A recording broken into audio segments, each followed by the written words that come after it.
Kaya dapat pagpapasok ka dito sa papunta sa simbahan, dapat wala ka talagang mga kasama mga bata kasi kawawa ka tulad. Kaya hindi sila makapasok talaga sa kanila na kaya dahil sobrang siksikan. So syempre si Mami Darlene, yan, hindi dito pa rin sa Quiapo. Syempre kasama ko yung aking ayan, kasama ko yung aking kumain. Dito kami ngayon. Medyo siksikan lang, punta lang kami sa gilid ng simbahan.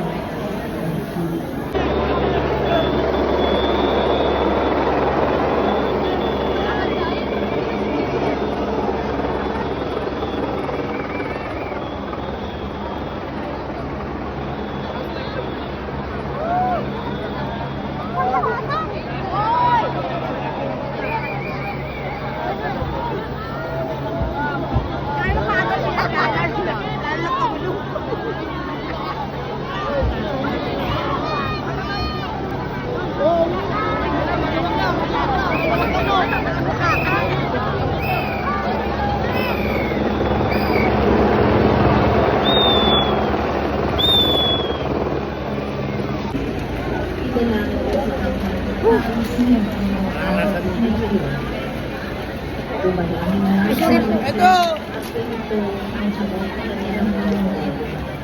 Gumawa ka ng isang ahas sa bangko, hinihintyan sa dulo ng isang tikim.